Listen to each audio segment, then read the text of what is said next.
chasse au juste de Emmanuel Aquin aux éditions Le Méac. La chasse au juste est le tome 3 de la saga familiale des Morrison, une famille qui vient d'Écosse. Le tome 1, c'était l'histoire du grand-père qui a participé aux guerres napoléoniennes. Le tome 1, ça passe en Europe. Le tome 2, ça passe au Canada et en Écosse.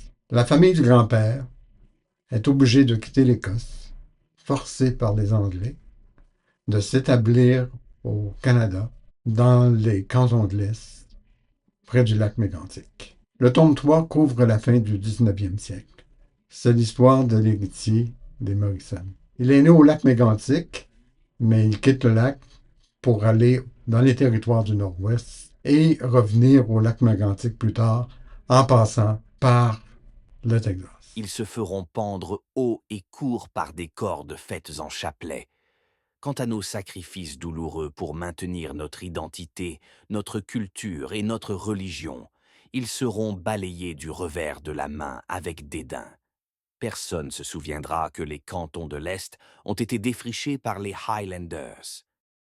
Cette saga a comblé mes goûts d'aventure et d'histoire avec un grand H et d'histoire avec un petit H. C'est très bien documenté et c'est basé sur une histoire vraie.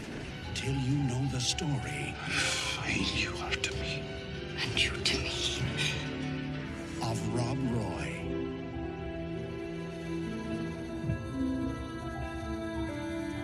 J'ai appris un point de vue différent du mien, qui est un francophone québécois papiste, comme l'auteur.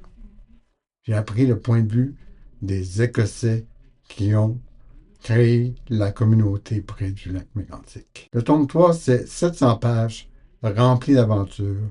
700 pages qu'on tourne à un rythme presque ininterrompu. 700 pages d'aventures, d'amour, d'histoire et d'émotion.